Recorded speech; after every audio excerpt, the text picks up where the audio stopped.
The elephant and the rope.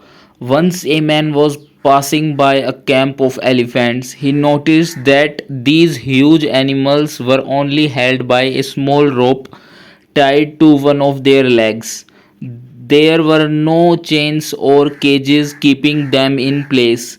Clearly, the elephants could break free at any time, but they didn't. Curious, the man approached the trainer and asked why these massive creatures made no attempt to escape. The trainer explained, when they are very young and much smaller, we use the same size rope to tie them. At that age, it's enough to hold them. As they grow up, they are conditioned to believe they cannot break away. They think the rope still holds them, so they never try to free themselves. The man was amazed. These powerful elephants remained stuck in place simply because they believed they couldn't break free.